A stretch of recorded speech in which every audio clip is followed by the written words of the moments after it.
안녕하십니까. 성기영의 경제쇼 아나운서 성기영입니다. KBS 1라디오가 오늘 하루 대한민국 경제의 현 상황을 진단하고 위기 극복 방안을 제시하는 특별기획 우리 경제 나의 전략 준비했는데요. 6번째 시간인 경제쇼에서는 최고의 부동산 전문가 두 분을 모시고 숨쉬지 않고 월급만 15년 모아도 서울의 국민 평형 아파트 사기 어렵다는 집값 현황 살펴보고요. 과연 집값 고공행진이 계속 이어질지, 내 집 마련이나 갈아타기 시기는 언제가 좋을지, 그리고 서민을 위한 대책은 없을지 자세히 짚어보겠습니다. 그리고 오늘은 특별한 선물 준비했으니까요. 끝까지 함께해 주시기 바랍니다. 이 시간 유튜브로도 함께하겠습니다.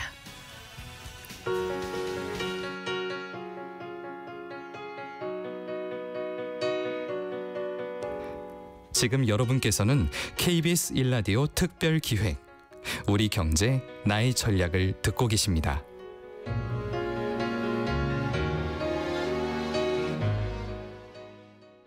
네, 성기영의 경제쇼 오늘은 KBS 라디오 특별기획 우리 경제 나의 전략으로 함께하고 계십니다.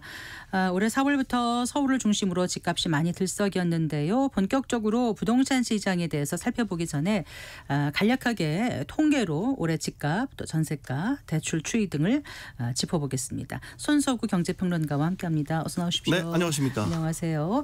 일단 올 한 해 집값 동향 좀 살펴볼까요? 네. 일단 지금 당장은 가파른 상승세에 브레이크가 좀 걸렸다 이렇게 네. 볼 수 있을까요? 네, 그렇습니다. 이게 보니까 의도하지는 않았던 것 같은데 이 계절의 흐름을 따라가고 있더라고요. 집값이 말이죠. 무슨 말씀이세요? 그러니까 네. 폭염이 기승을 부렸던 올 여름에 집값도 굉장히 뜨거웠다. 그때 정점을 찍었다가 이제 찬바람이 부는 가을이 되니까 지금 또 서서히 식어가고 있는 이런 흐름을 보이고 있더라고요. 네. 근데 이제 여기서 우리가 전제해야 될 게 있죠. 이 집값의 얘기는 모두 서울 수도권 이야기입니다.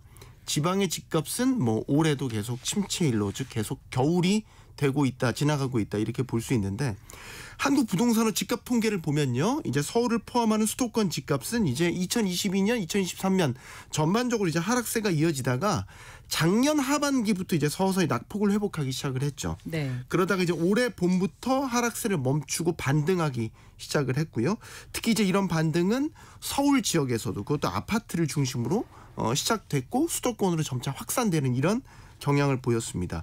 그래서 서울 지역 아파트 매매 가격 지수 변동률을 보면요. 네. 이게 전월 대비로 플러스로 돌아섰던 딱 그 시기가 있습니다. 그때가 4월이었습니다. 네. 수도권 전체로 보면 그 시기가 5월부터였고요. 그러니까 이때부터 서서히 상승폭을 키워가기 시작을 했고, 올해 들어서 이제 최고의 상승폭을 보인 때가 딱 8월. 네. 한창 여름이었었던 8월이었고, 8월을 정점으로 이제 9월부터는 다시 또 상승폭을 급격히 또 줄여나가는 모습입니다. 그래서 올해 9월까지 누적 변동률을 보니까 3.87% 올랐더라고요. 작년을 보면 연간 마이너스 2.54%였으니까 상당히 180도 다른 양상을 보였다 이렇게 볼 수 있겠고, 네. 지방 같은 경우는 이제 5대 광역시 또 8개 도를 기준으로 보면 올해에도 전 월비 기준으로 변동률은 계속해서 하락세가 이어지고 있는 그런 양상이었습니다. 네. 그러면 이제 좀 미세하게 주간 단위로 좀 집값을 보면요, 서울 아파트 매매 가격 변동률은 이제 9월 첫째 주에 전주 대비해서 0.23% 올랐더라고요. 그런데 이제 매주 상승폭을 줄여 나갔어요. 이러면서 10월 첫째 주까지는 0.10%까지 낮아졌습니다. 그러니까 이처럼 집값의 추이는 올해 수도권에서 가파른 상승세를 보이다가 지금은 상승세가 한풀 꺾이는 과도기적인 국면에 있다라고 볼 수 있겠고, 네. 오늘 또 한국은행에서 소비자 동향조사 10월치가 발표가 됐는데, 여기에 이제 또 항목 중에 하나가 소비자들이 집값 전망을 어떻게 보는지가 나오거든요. 네. 9달 만에 내림세로 돌아선 게 또 확인이 됐습니다. 그 밖에 이제 전월세 시장 같은 경우는 매매와 동반해서 올해 역시 수도권 중심으로 가격이 크게 올랐는데, 매매와 조금 다른 거는 지금도 오름세가 전반적으로 꺾이지 않고 지속되는 모습이다라는 것. 이거는 결국 전월세의 전반적인 물량 공급 부족 가운데서 매매 시장이 위축이 되자 그 매매 수요가 전월세 시장으로 또 옮겨가면서 이런 상승세가 꺾이지 않고 있다 이렇게 볼 수 있겠습니다. 네.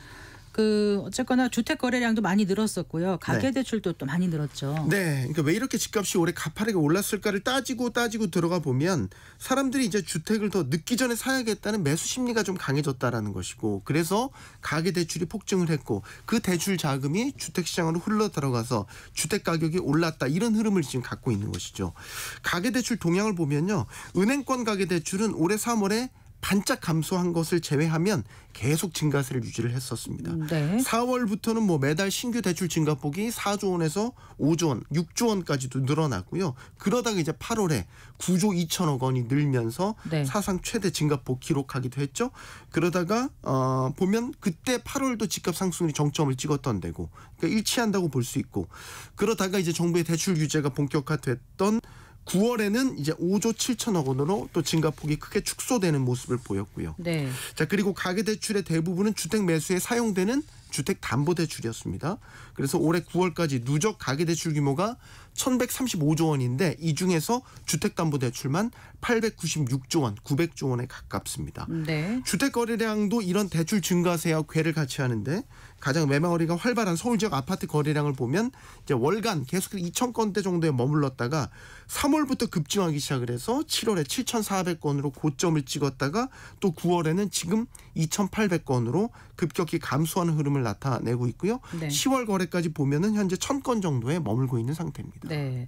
자, 정점을 찍었다가 거래량도 지금 이제 내려가고 있고요. 네. 네, 대출 수요도 줄고 있고, 네, 집값 전망도 내림세로 돌아섰고, 이게 어떻게 뭐 정부 정책 영향이 크다고 볼 수 있을까요? 어떻게 분석됩니까? 아무래도 그렇게 봐야 될 것 같습니다. 그러니까 주택 시장을 불안하게 우리가 본다라는 거는 가격이 이게 높다, 낮다 이거의 문제라기보다는 지금은 단기간에 이거 오르고 내리는 변동폭이 좀 크다는데 오히려 더 불안감을 느끼거든요. 이런 변동은 사실 부동산 대책, 특히 이제 대출 규제가 좀 오락가락한 데서 기인했다라고 봐도 되겠고요. 작년에 이제 고금리 영향으로 집값이 하락세를 보이자 그때 정부가 정책 대출을 풀었단 말이죠. 그래서 집값 하락을 좀 떠받쳐야겠다, 이런 시도를 했는데 이때 풀린 정책 금융이 특례 보금자리론이었습니다. 네. 그때 소득 요건 같은 걸 보면 일반인들도 받을 수 있을 만큼 문턱을 대폭 낮췄고요. 또 하나 40-50년짜리 초장기 주택담보대출도 당시 허용을 해줬죠. 그렇죠. 이게 네. 결국 가계부채 증가의 원인이 됐고 이런 주택 매수 심리를 자극해서 집값을 밀어올리는 결과를 낳았는데, 그러다가 이제 집값이 과열 조짐을 보이니까 그 또 이제 특례 보금자리 일반형 없앴죠. 초장기 주담대 판매 중단시켰죠. 그러다가 이제 또 올해 들어와서 새로 등장한 정책 대출이 신생아 특례 대출. 맞습니다. 네. 이게 또 조건이 되게 좋잖아요. 1%대 저금리고 네. 9억 원 이하 주택에 최대 5억 원까지 대출해주는 파격적인 조건이다 보니까 많이 받았어요.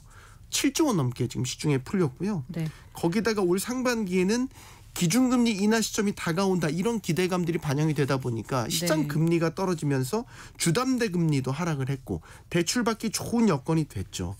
그래서 가계대출이 폭증을 하자 8월부터 은행들을 통해서 정부가 다시 대출을 옥죄기 시작했고, 그런데 여기서 이제 아이러니한 게 네. 대출 한도를 줄이는 규제 스트레스 DSR 2단계 도입을 7월에서 전격적으로 2달 연기를 하죠. 네. 그러니까 여기에 2달을 연기를 하니까 이 기간에 많이 대출들을 받았는데, 그러니까 지금 대출을 받아야 된다는 막차 타야 된다는 심리까지 더해져서 가계대출이 정확하게 그때 폭증을 했던 시기고요. 네. 그러다가 이제 화들짝 놀라니까 최근에 또 논란이 됐던 게 서민용 주택대출, 디딤돌 대출 한도 줄이는 조치를 취하려고 하다가 또 실수요자들의 반발이 있자 이를 또 잠정 지금 유예한 상태고요. 네. 그러니까 지금 제가 계속 왔다 갔다 말씀드렸잖아요. 그러니까 정부 대책의 방향성을 좀 감지하기가 쉽지 않은 한 해였다. 그러니까 전반적으로 모든 정책들이 당장 좀 눈앞에 불을 끄는데 급급한 좀 미시적이고 단기책에 불과해서 오히려 이런 것들이 시장의 혼란을 키웠다라는 비판을 피하기는 어려워 보입니다. 네. 자, 통계로 본 2024 부동산 시장 짧게 일목요연하게 잘 정리를 해주셨는데요. 오늘 저희가 선물을 준비했거든요. 네. 선물 당첨되신 분들께 이제 선물 드릴 건데 경제 퀴즈 좀 내주시겠습니까? 알겠습니다. 네. 네, 어렵지 않습니다. 경제 퀴즈. 자, 우리나라에서 가장 보편적인 주거 형태, 가장 많이 사시는 주거 형태입니다. 산업화와 도시화와 함께 인구 밀집으로 인한 주택 부족 문제를 해결하기 위해서 짓기 시작했다고 하는데 최근 정부는 집값 상승의 원인을 바로 이것 중심의 쏠림 현상이 문제다 이렇게 지적을 하기도 했습니다. 네. 자, 이것은 무엇일까요? 힌트를 조금 드리면 영어로는 APT. 네, 요즘에 그 블랙핑크 멤버인 로제와 브루노 마스가 같이 이 노래를 불러서 굉장히 화제가 되기도 했죠.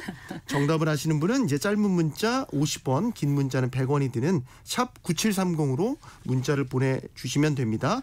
정답과 다양한 의견 보내주시면 또 추첨을 통해 10분께 3만 원 상당의 모바일 주유상품권 선물로 보내드리니까요. 많은 참여 기다리겠습니다. 수고 많으셨습니다. 고맙습니다. 감사합니다. 네, 손석우 경제평론가였습니다.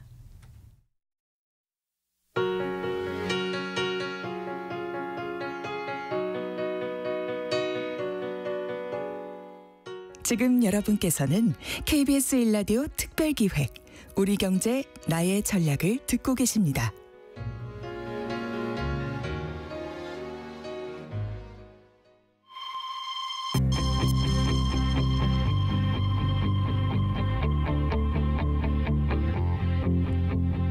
경제 전문가의 원포인트 레슨. 꼭 알아야 할 정보와 이슈를 알기 쉽게 풀어드립니다. 대한민국 경제 고수와 함께 투자의 맥을 짚는 KBS 1라디오 경제쇼. 진행의 성기영 아나운서입니다.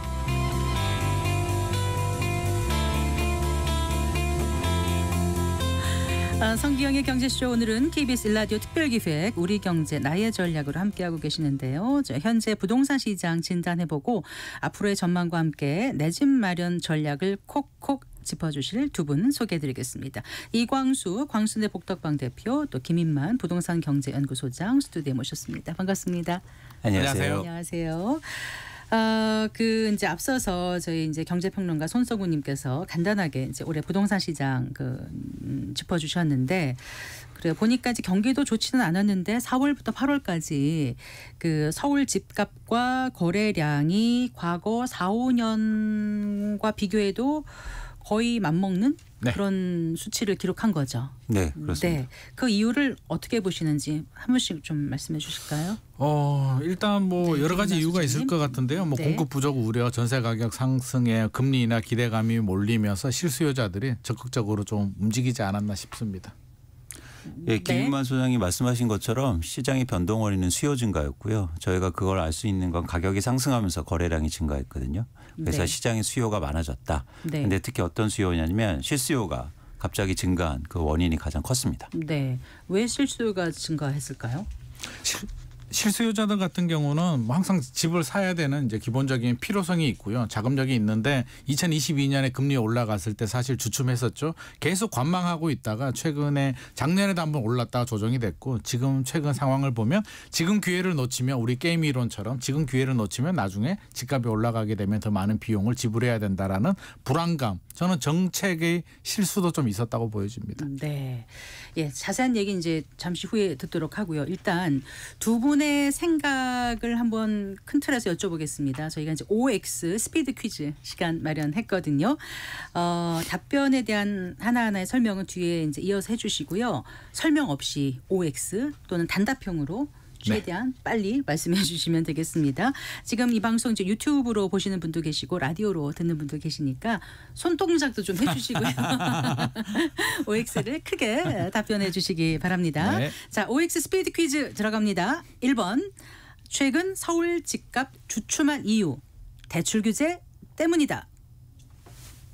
아닙니다. 아닙니다. 네. 말로도 해주셔야 돼요. 아닙니다. 네, 두 분 다 예. 아니라고 해주셨어요. 네. 자, 스피드 퀴즈 2번입니다. 금리 인하 집값 상승에 영향을 미칠 것이다. 저는 미칠 것이다. 네. 네. 김인만 소장님께서는 미칠 것이다. 예. 이광수 대표님께서는 아니다. 네. 자, 3번 2025년 서울 집값 오를 것이다. 오른다. 저 떨어진다. 네, 김인만 소장님 오른다. 예. 이광수 대표님 떨어진다. 예. 자, 4번입니다. 정부의 부동산 정책 집값 안정화에 큰 도움이 될 것이다. 되지 않을 않는다. 것이다. 예. 네, 두 분이 답이 전 맞습니다. 공교롭게도 전부 다 X네요. 오, 그러세요? 뭐든지 X 끝까지가 있으신가요? 제가 계속 여쭤볼게요. 네. 5번입니다. 자, 5억 높은 외곽의 신축 아파트와 지하철 근접 도심 구축 아파트 선택은? 저는 구축 아파트, 도심의 구축 아파트 선택하겠습니다. 저도 구축을 선택하겠습니다. 네, 도심의 네네. 구축이요. 네. 자, 6번입니다. 1기 신도시 재건축과 3기 신도시 중 수익률 높은 투자처는? 저는 1기 신도시 재건축을 하겠습니다. 저는 3기 신도시 하겠습니다. 아, 엇갈리네요. 네네. 네. 이따 이제 얘기를 좀 들어보겠습니다. 이유를. 7번. 과거만큼은 아니어도 여전히 부동산 투자는 계층 이동을 위한 기회가 된다. 저는 5 하겠습니다. 된다. 네. 두 분 다 저도 옵니다. 크게 동그라미를 만들어 주셨어요. 8번입니다. 나도 과거에 대박 투자 기회를 놓친 적이 있다. 5 하겠습니다. 마음이 네. 아픕니다. 웃으며 사실 건 아닌 것 같은데. 자, OX 스피드 퀴즈 마지막입니다. 9번. 실수요자의 내 집 마련 및 갈아타기 적기는 언제다. 저는 always 항상. always 항상. 네. 김희만 소장님. 네. 저는 가격이 하락할 때. 가 네. 이광수 대표님의 네. 답이었습니다. 네. 자, 이제 두 분의 답변을 들어봤어요.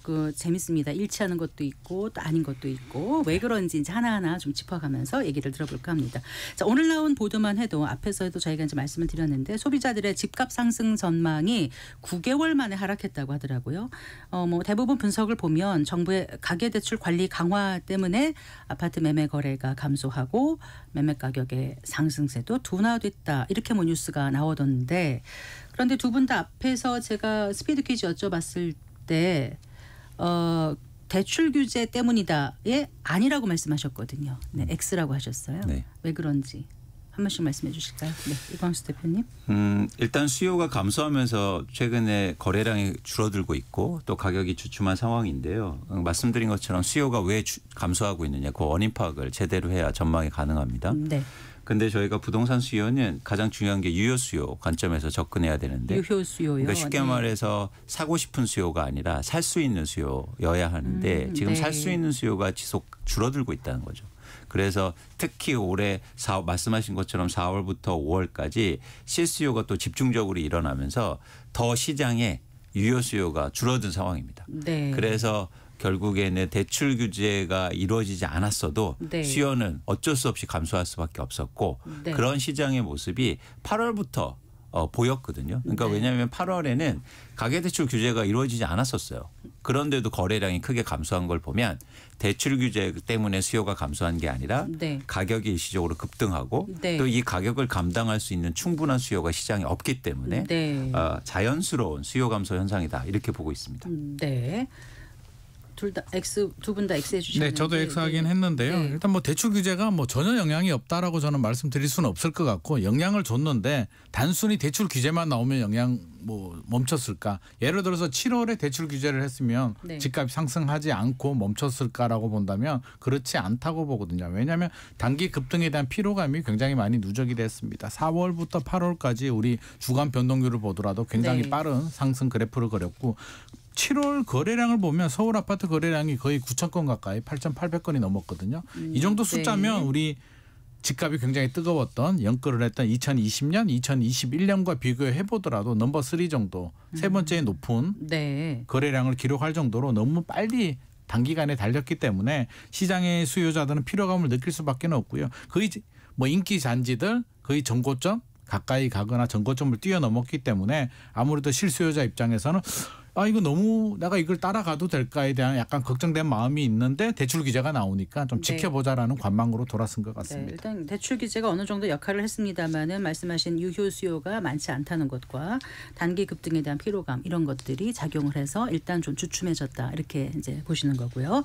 아까 이제 2번 여쭤봤어요. 금리 인하가 그 집값 상승에 영향을 미칠 것이다에 대해서 두 분의 답이 엇갈렸거든요. 이제 많은 분들이 궁금해하세요. 이제 금리 인하 기조가 이제 시작이 됐는데 이게 계속 이어진다라면 부동산 시장은 어떻게 될 것인가? 과거의 금리와 부동산 가격의 상관관계는 어땠을까? 갑론을박이 많습니다. 일단 이광수 대표님께서는 영향이 없다고 말씀하셨고 김희만 소장님께서는 영향이 있다라고 말씀하셨는데 이광수 대표님께서는 왜 없다고 생각하시는지요? 금리 인하가 집값을 올리는 게 아니고요. 네. 금리 인하가 수요를 증가시켜야 집값을 올리는 겁니다. 네. 예를 들면 경기가 엄청나게 어렵고 회사에서 구조조정을 당했는데 금리 인하된다고 해서 대출받아서 집을 사는 사람들이 많아질까요? 못 사죠. 그렇죠. 네. 그러니까 네. 여러분들이 꼭 아셔야 될 게 금리 인하가 자산 가격을 올리는 게 아니라 네. 금리 인하 이후에 수요가 증가해야 된다는 거죠. 네. 그런 측면에서 지금 금리 인하가 왜 되고 있느냐. 결국엔 경기 침체 우려라든가 아니면은 경기가 안 좋을 것으로 반영되면서 금리가 인하되잖아요. 그래서 이런 단순하게 금리 인하돼서 수요를 증가시킬 가능성은 적다고 생각하고요. 최근에 2019년도 코로나19 이후로 금리가 저금리로 가면서 부동산 가격이 크게 상승한 건 맞습니다. 근데 그때하고 지금 다른 건 뭐냐면 두 가지 측면에서 달라요. 하나는 뭐냐면 폭이 제한돼 있다는 거죠. 그래서 금리 인하가 이제 서서히 될 건데 네. 그러면 수요를 막 부추기기는 힘들 거다. 네. 또 하나는 뭐냐면 예상하고 있잖아요. 금리 인하를 모두 다. 네. 예상하고 있다는 건 예상하면 실제로 수요가 그렇게 크게 증가하지 않습니다. 그래요? 미리 반영되는 거죠. 네. 네. 그러니까 예상치 못한 어떤 경제적 이벤트가 나와야 시장이 반응하게 되거든요. 그래서 앞으로 이루어질 금리 인하가 한국의 부동산 가격을 올리기에는 특히 수요를 증가시키기에는 한계가 있다고 생각합니다. 네, 미국에서 이제 기준금리 인하할 거라는 게 작년 연말부터 예고가 계속됐는데 정작 인하된 건 이제 얼마 전이잖아요. 그렇죠. 그 사이에 쭉 이제 인하가 될 거란 예상이 됐기 때문에 네. 마침 집값도 그동안 많이 떨어졌고 하면서 4, 5, 6, 7, 8에 정점을 찍다가 말씀하신 대로 유효 수요가 줄어들어서 네. 이제는 더 이상 금리 인하가 크게 영향을 미치지 않을 것이다. 선반영됐다. 이런 말씀이신 그렇습니다. 거예요. 예를 들어서 0.5%포인트 인하된다고 그래서 네. 갑자기 집을 사야지. 네. 이런 사람은 많지 0.5가 않다는 아니라 이 거죠. 기조가 계속 이어져서 한 중금리보다 조금 더 내려가는 쪽까지 가면 어떨까? 네. 과거에도 보면요. 네. 2010년부터 2013년까지 주택담보대출이 3%포인트 인하돼요. 네. 그런데도 집값은 계속 하락했습니다. 무슨 얘기냐면 단순하게 금리 인하 때문에 자산 가격이 오르는 게 아니고 네. 수요를 쉽게 말해서 부추겨야 된다는 거죠. 네. 그런 상황 그런 입장에서는 앞으로 한계가 좀 있지 않느냐 생각합니다. 김희만 소장님께서는 왜 영향이 있다라고 보시는지요? 기본적으로 뭐 금리하고 집값은 반비례 관계가 성립이 되는 거고요. 물론 집값이라는 게 금리 하나만으로 결정되지는 않고요. 뭐 수요와 공급 또 정책 여러 가지가 맞물리는데 최근 흐름을 보면 물론 우리가 이제 지역적으로 본다면 전국이 네. 금리 인하를 해서 전국이 다 올라간다라고 우리가 생각하기는 좀 어려울 것 같습니다. 저금리로 가긴 좀 어려울 것 같고요. 추가 기준금리 인하를 하더라도 저는 중금리 정도, 한국은행 같으면 한 2% 중반대 정도, 미국은 3% 중반대 정도 중금리를 갈 수가 있는데 네. 물론 준비가 되지 않고 자금이 부족하고 구매 욕구가 없는 분들이 중금리 간다고 해서 집을 막 사지는 않을 텐데 여전히 집을 사려고 기다리는 실수요자들은 저는 여전히 많이 있다고 보거든요. 네. 그분들이 대출 규제를 주춤하고 있는데 한 번은 물론 선반영이 되고 어느 정도 영향이 있겠으나 내년에도 한 두 차례 정도 기준금리 인하가 된다면 네. 어떻게든 대출금리의 영향을 받을 수밖에 없고요. 거기에 공급 부족, 전세 가격 상승이 맞물린다면 네. 뭐 갭 투자 다주택자들이 마구잡이로 사지는 않겠으나 실수요자들이 올해처럼 움직이기는 저는 충분한 여건이 조성되지 않을까 생각을 합니다. 그래서 스피드 퀴즈 3번에서 2025년 서울 집값 오를 것이다에 5를 그렇죠. 저는 하신 5를 했죠. 거죠. 네네. 조금 더 그 오를 거라는 그 근거를 좀 말씀해 주신다면 일단 2025년을 보면 최근에는 좀 주춤하거든요. 올해 말까지는 저는 이런 보합세 유지할 것 같고요. 왜냐하면 정부에서 강력한 대출 규제를 하고 있는데 네. 이제 내년 새해가 되면 2025년이 되면 은행들도 이제 리셋이 됩니다.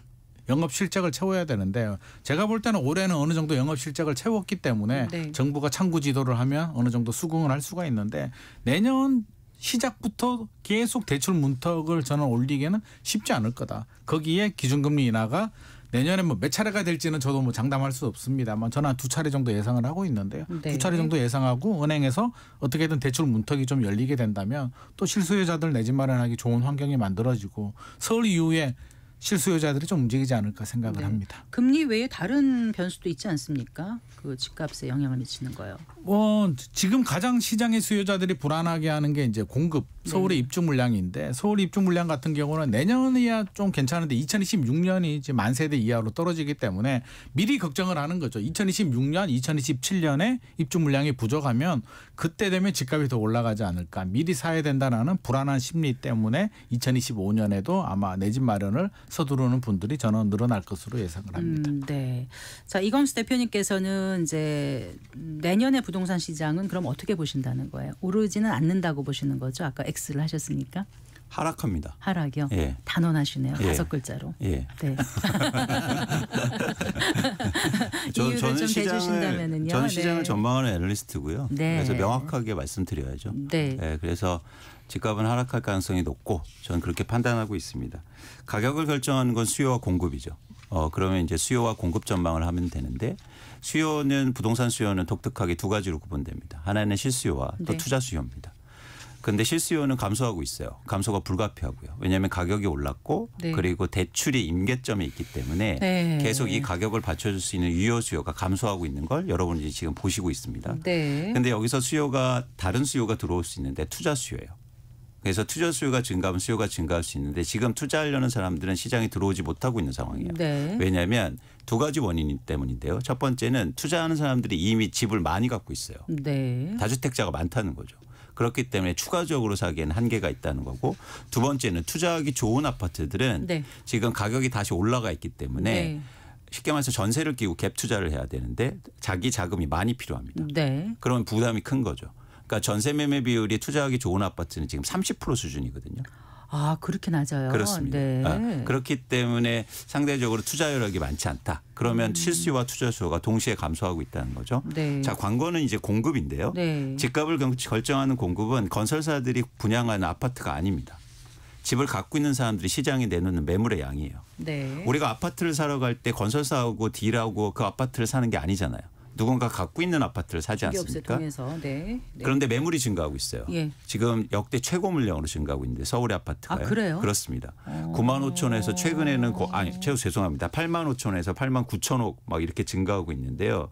사실 이런 추세가 계속 이어질 가능성이 굉장히 높습니다. 그러면은 매물이 증가하고 수요가 감소하면 집값 하락 가능성이 굉장히 큰 거죠. 그래서 이런 현상이 2025년도에 좀 더 심화되지 않을까 보고 있습니다. 네. 아, 말씀 듣고 보니까 한 분 말씀 들으면 또 고개가 끄덕여지고 또 다른 분 말씀 들으면 고개가 끄덕여지고 그렇습니다. 자, 여기서 경제 퀴즈 다시 한번 보내드리겠습니다. 이것은 우리나라에서 가장 보편적인 주거 형태로 산업화와 도시화와 함께 인구 밀집으로 인한 주택 부족 문제를 해결하기 위해 짓기 시작했다고 합니다. 최근 정부가 집값 상승의 원인을 이것 중심의 쏠림 현상이 문제라고 지적하기도 했는데요. 이것은 무엇일까요? 정답을 아시는 분은 짧은 문자 50원, 긴 문자 100원이 드는 샵 9730으로 문자 보내주시기 바랍니다. 추첨을 통해서 10분께 3만 원 상당의 모바일 주유 상품권 선물로 드리겠습니다. 자, 성기영의 경제쇼 오늘은 KBS 1라디오 특별기획 우리 경제 나의 전략으로 함께하고 계신데요. 김인만 부동산 경제연구소장 그리고 이광수 광순회 복덕방 대표로부터 부동산 시장 진단과 전망 들어보고 있습니다. 두 분 혹시 경제 퀴즈에 힌트를 주신다면?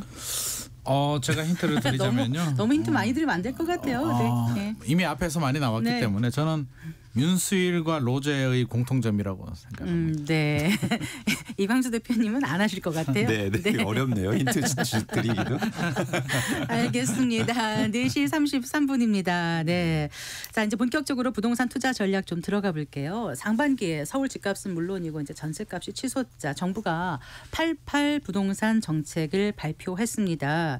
당시 이제 정책 발표하면서 집값 상승의 주요 원인을 그 아파트로의 수요 쏠림 그리고 금리 인하 기대 공급 부족 우려 등을 꼽기도 했었는데 그렇다면 정부의 부동산 대책이 집값 안정화에 어느 정도 영향을 미치는지 아니면 미치지 않는다면 왜 그런지 궁금한데요.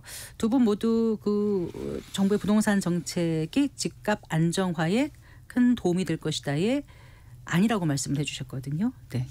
김희만 소장님. 저는 제가 아니라고 이제 말씀을 드렸는데 물론 뭐 부동산 정책이 뭐 100% 영향을 안 줄 수는 없겠죠. 영향을 주는데 이제 과거 사례를 보더라도 집값이 떨어졌을 때 부양하는 정책은 어느 정도 약발이 먹히는데 집값이 올라갈 때 이게 억제하는 정책, 수요 억제 정책은 사실 굉장히 어렵거든요. 지금까지 수요 억제 정책을 성공한 정부가 거의 없다시피 할 정도로 굉장히 어려운 정책이고 네. 최근의 양상을 보더라도 이제 9월 이후에 거래량도 줄어들고요. 상승세가 좀 주춤하니까 정부가 그렇게 얘기를 합니다. 88 공급 대책과 821 추가 대책의 뭐 효과라고 하는데 88 대책 우리 공급 대책 영향은 거의 제한적인 것 같고요. 앞서서도 대출 규제 영향도 단기 급등의 피로감으로 사실 쉴 때가 됐는데 그냥 한번 쉬어가라고 이제 호루라기 한번 불어주니까 쉬는 거거든요. 그래서 정책이 집값을 우리 수요 억제 그러니까 한마디로 구매 욕구나 구매 능력을 제한하기에는 현실적으로 좀 역부족이다. 많은 분들이 이야기를 하는 게 이제 노무현 정부 시절에 2007년도죠. 대출 규제, DTI 대출 규제해서 집값 잡았다. 네. 정책이 집값을 잡을 수 있다라는 이제 이야기를 많이 하는데 그때도 많이 올랐기 때문에 사실 조정될 때가 됐는데 DTI 규제가 나오면서 맞아 떨어진 거거든요. 그래서 그렇게 본다면 지금 또 실수요자들은 여전히 사고 싶어하는 구매 욕구가 있고 대출이 좀 안 나와서 불편할 뿐이지 못 사는 상황은 아니기 때문에 물론 가격이 부담스럽죠. 그래서 가격만 좀 조정이 된다면 여건만 좋아진다면 충분히 또 살 수 있는 환경이 되기 때문에 정부의 정책, 현재의 대출 규제 정책만으로 집값을 안정시키기는 역부족일 것 같습니다. 네. 자, 이광수 대표님 어떻게 생각하세요? 저는 오히려 네. 정부가 집값 상승을 부추기고 있다고 생각하는데요. 네. 예를 들어서 어떤 정책이 나오냐면 재건축 재개발 규제 완화 정책을 통해서 집값을 안정시킨다고 합니다. 이건요. 길거리에 걸어다니는 분들한테 여쭤보면요. 네. 아니 재건축 규제 완화해 주는데 어떻게 집값이 안정됩니까? 물어보면 다 아니라고 하실 거예요. 근데 그걸 정부만 모르고 있어요. 지금 집값이 가장 많이 오르는 동네는 네. 목동과 네. 그리고 재건축이 몰려있는 단지 지역들입니다. 그건 뭐냐면 정부가 규제 완화해 준다니까 집값이 오르는 거예요. 근데 정부는 이상한 논리를 갖고 있어요. 뭐냐면 정비사업 규제 완화를 통해서 집값을 안정시키겠다. 네. 저는 오히려 집값을 올리는 정책들을 지금 발표하고 있고 사실은 정부가 집값이 빠지는 걸 좀 두려워하는 거 아닌가?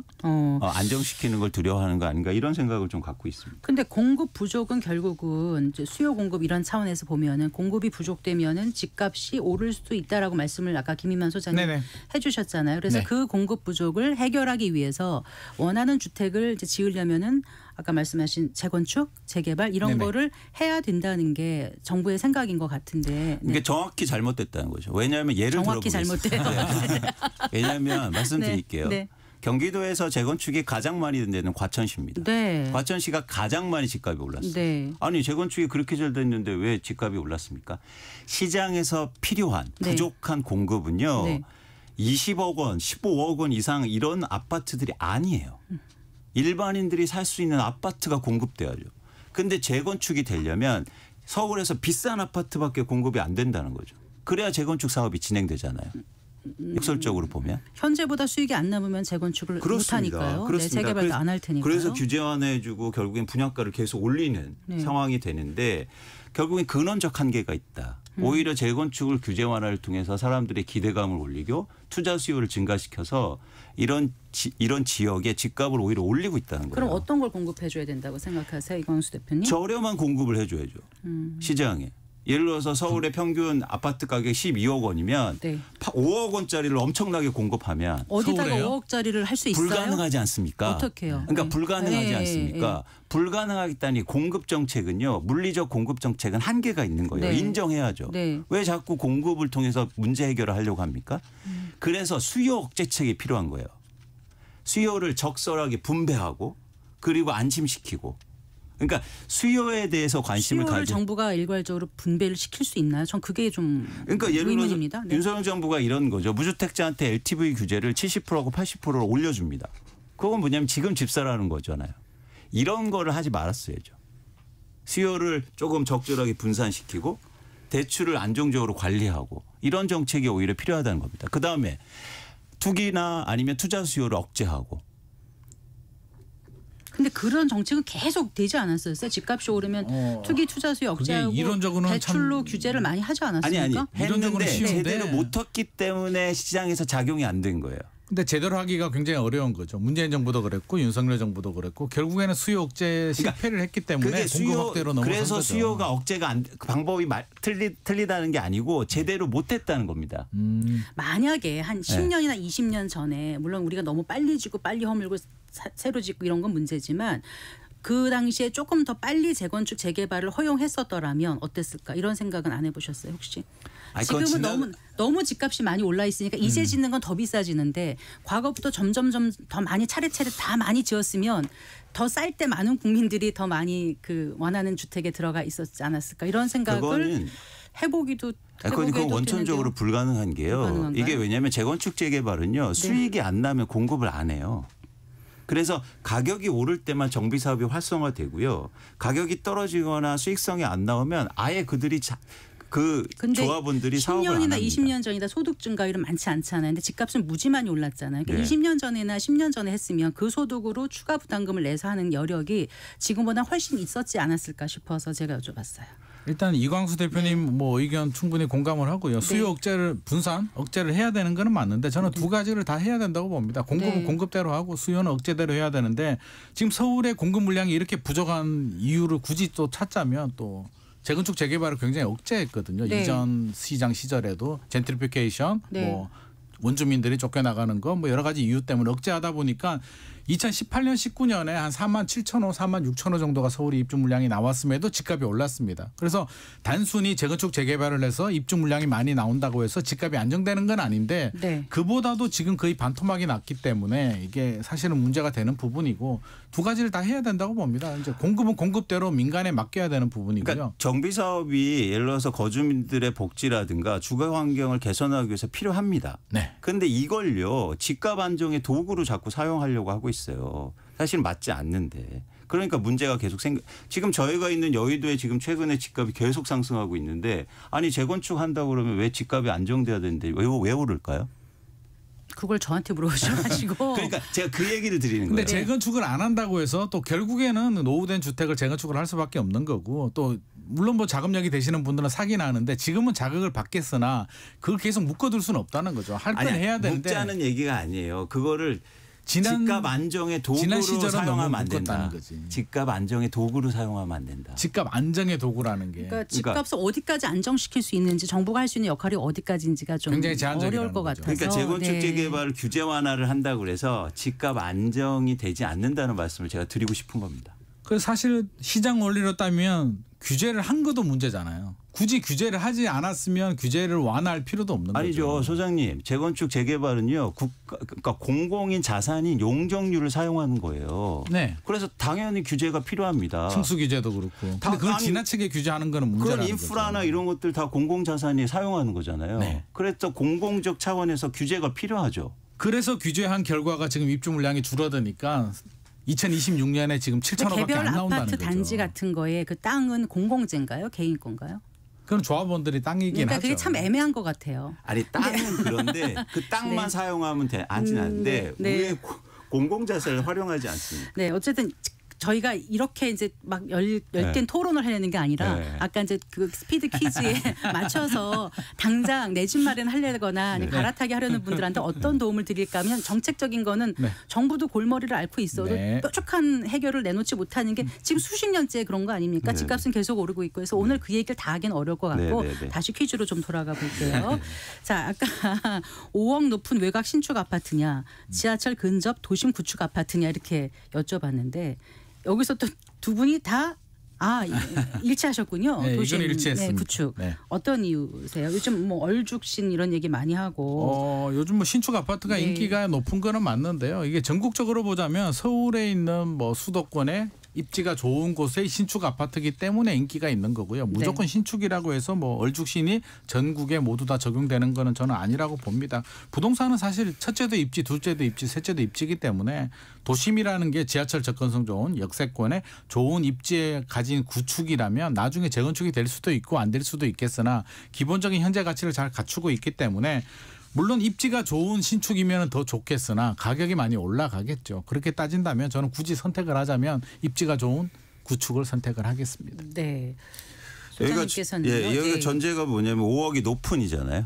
그러니까 신축 아파트 같은 경우에 가격이 이미 많이 올라왔기 때문에 사실은 어떤 신축 아파트의 장점이 다 포함된 거 아닌가 그런 생각을 갖고 있고 네, 그런 관점에서는 당연히 이런 가격 메리트 관점에서는 구축 아파트가 더 좋아 보입니다. 네. 근데 내가 지금 갖고 있는 데가 이제 서울이라든가 역세권이라든가 이렇지 않은 곳에 갖고 계신 분들은 참 굉장히 뭐라 그럴까요? 이렇게 시장에서 소외됐다 그럴까요? 내 것만 안 오르고 일부 지역만 오르고 굉장히 속상할 것 같은데, 근데 그런 분들 그러면 갈아타셔서 도심의 구축 아파트로 가셔야 되는 거예요? 모든 사람이 그렇게 이제 우리가 의견을 드리는 거죠. 굳이 비교를 해서 5억 비싼 신축이냐 비교를 해서 그렇지 저는 그걸 다 따라갈 필요는 없다고 봅니다. 지금 너무 서울에 모든 게 뭐 정답인 것처럼 가는데 우리가 내 집 마련하고 실거주를 하는데 굳이 정답이 어디 있겠습니까? 그래서 자신한테 맞는 선택을 하는 게 좋을 것 같습니다. 알겠습니다. 자, 그리고 최근에는 이제 전문적으로 부동산 공부하는 분들이 참 많더라고요. 종잣돈 모아가면서 목표 세워서 비교 분석한 들이 많아졌는데, 자, 좋은 선택을 위해서 뭐 사업성이라든가 수익, 위치 여러 가지 비교하는 건 당연하거든요. 그런데 1기 신도시하고 3기 신도시에 대한 문의를 많이 주셨어요. 어떤 게 좋을지.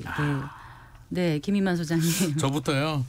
저부터 말씀드리면 일단 뭐 3기 신도시도 입지가 좋고요. 1기 신도시도 입지가 좋은데 저는 3기 신도시 손을 들었습니다. 1기 신도시가 안 좋다는 얘기가 아니라 최근에 선도지구 지정을 하면서 1기 신도시에 사실 뭐 분당도 그렇고 가격이 일단 선반영이 돼서 많이 올랐는 부분도 있고요. 저는 시간을 좀 길게 보기 때문에 한 15년, 20년 보고 있거든요. 그렇다면 그 사이에 여러 가지 또 내 집 마련할 수 있는 기회들이 충분히 있다라고 생각을 하고요. 3기 신도시 같은 경우는 기회가 딱 정해져 있거든요. 본 청약할 때 내가 청약을 해야 되는 부분이고 공공재에서 그 공공 분양에 또 분야가 상한제가 적용되기 때문에 주변 시세보다는 좀 저렴하게 나옵니다. 그러면 일단 지금 내 집 마련을 하시는 분들이라면 저는 지금 나오는 3기 신도시 기회는 반드시 잡아야 될 것 같고요. 1기 신도시는 나중에 또 기회가 될 수도 있기 때문에 3기 신도시 손을 들었습니다. 그런데 4년 청약하고 본 청약 들어갈 때 일정이 좀 밀릴 때도 있고 가격이 좀 오르기도 하고 무산되기도 하고 그래서 더 기다리던 분들이 굉장히 분통을 터뜨리는 경우도 있는데 그래도 여전히 최근에 3기 신도시가 좋다고 생각하세요? 인천 계양이 이제 포기를 많이 했는데요. 추정 분양가가 이제 3억 3천에서 한 6천만 원 정도 올랐거든요. 그래서 속상한데 좀 더 넓게 본다면 그 사이에 주변 집값들도 올랐고요. 그래도 주변 시세보다 저렴하기 때문에 추정 분양가보다 올랐다고 해서 절대 포기하지 마시고요. 좋은 인프라를 갖춘 3기 신도시는 저는 내 집 마련하는 데는 좋은 기회라고 생각합니다. 이광수 대표님께서는 1기 신도시 말씀하셨는데요. 네. 일단 질문이 내 집 마련보다는 수익률 높을 투자처거든요. 그러네요. 수익률 높은 투자처. 그렇죠. 그래서 예를 들어서 무주택자분들이 청약할 때는 3기 신도시가 더 유리할 수도 있겠지만 수익률 차원에서 보면 1기 신도시 재건축이 더 좋지 않을까 생각합니다. 그 근거가 있는데 저는 향후 2025년도에 1기 신도시 재건축 아파트의 가격 하락폭이 굉장히 클 것으로 예상합니다. 그러면 가격이 떨어지면 그만큼 수익률이 향후로 좋을 가능성이 있다는 거죠. 네, 그래요. 그 지난 1월부터 7월까지 30, 40대가 서울에서 5억 이상의 고액 대출 받아서 주택을 구매한 건수가 7,800건 넘었다고 들었거든요. 과연 5억 이상 대출을 받아서 살 만큼 가치가 있는 건가 고민들이 많을 텐데 앞으로도 부동산 투자는 계층 이동의 기회가 될 수 있다라고 두 분은 생각하신다면서요. 네, 논거를 좀 말씀해 주신다면요. 근데 여기서 전제가 필요합니다. 이제 앞으로는 부동산이 좋은 투자처와 계층 이동의 기회가 될 수 있는데요. 무조건 싸게 사야 돼요. 그렇죠. 그래야 수익이 그래서 생기고. 아무 때나 사면 안 되고 특히 가격이 오를 때 최근처럼 사면 안 되고 가격이 하락할 때 매입하셔야 됩니다. 흥미로운 현상은 2022년도에 서울의 아파트 가격이 크게 하락하는데요. 서울의 아파트 월간 거래량이 1,000건이 안 된 적도 있어요. 즉 사람들은 가격이 빠지면 안 산다는 거예요. 그런데 최근에 가격이 오르니까 8,000건 이상으로 올라갑니다. 그때도 무주택자였고 지금도 무주택자였는데 왜 가격이 오를 때만 사냐는 거죠. 그 불안해서 그런 거거든요. 그렇죠. 내릴 때는 더 내릴까 봐 불안해서 못 사는 거예요. 그러니까 그러시면 안 된다. 그래서 말씀하신 것처럼 부동산이 좋은 투자처긴 한데 향후로는 떨어질 때 사야 좋은 투자처가 될 수 있다는 근데 겁니다. 궁금한 게요. 지나고 나야 그게 떨어졌을 때고 지나고 나니까 그때는 오를 때였다는 걸 나중에 알지 않나요? 이게 오르락 내리락 좀 오르다 또 빠지고 올랐다 내렸다 하니까 이게 계속 오를지 내릴지 알 수가 없어서 지나고 나야 아니까. 아니 근데 이건 단순하게 생각하시는데 어제보다 떨어졌을 때 사면 되잖아요. 왜 어제보다 올랐을 때 사냐? 아니면 내일이 더 떨어질 것 같으니까요. 그러니까 그걸 반대로 하자는 거죠. 제 얘기는. 그러니까 지난해 1월 재작년 말 이럴 때 굉장히 폭락장이 왔을 때 네네. 그럴 때 사는 사람을 보면 지금 보면 강심장이고 잘했다고 하는데 네. 그때 그걸 사는 사람은 아마 부부 사이에서도 싸움 많이 하면서 그러지 않았을까요? 너무 어려울 것 같아요. 용기를 좀 냈을 것 같고요. 네. 이광수 대표님 말이 맞습니다. 집값 떨어졌을 때 사는 게 맞는데 굉장히 두렵거든요. 네. 실질적으로 굉장히 어려운 전략이기도 한데 우리 2022년 12월, 2023년 1분기 보자면 특징이 있어요. 그래서 우리가 100% 미래를 알 수는 없기 때문에 나름대로 이제 각자의 기준을 정해야 되지만 제가 말씀드리고 싶은 건 고점 대비 한 30% 정도 조정이 된다면 그런 상황이 발생한다면 용기를 좀 내셔도 괜찮지 않나 싶습니다. 네. 그러니까 기왕에 지금 많이 올라와 있지 않습니까, 대표님? 그럼 이제 앞으로 내년에 떨어집니다 하셨잖아요. 그러니까 내년에 떨어질 때 봐가지고 계속 떨어지는 추세가 있으면 그때 사는 거는 괜찮다고. 그렇죠. 보시나요? 이제 두 가지 관점이죠. 네. 뭐냐면 떨어진다는 게 그러니까 나의 예산에 맞게 떨어진다는 거 하나. 네. 그리고 두 번째는 뭐냐면 시장의 상황에서 빠졌다는 거 하나인데 후자는 맞히기 힘들죠. 시장이 어떻게 변할지 모르고 그리고 말씀하신 것처럼 떨어지면 저는 불안보다도 떨어질 때는 기대가 작용된다고 생각해요. 더 떨어지길. 그렇죠. 그래서 오를 때는 불안이고 내릴 때는 기대인데 불안은 행동을 만들고요. 기대는 반대로 기다림을 만들잖아요.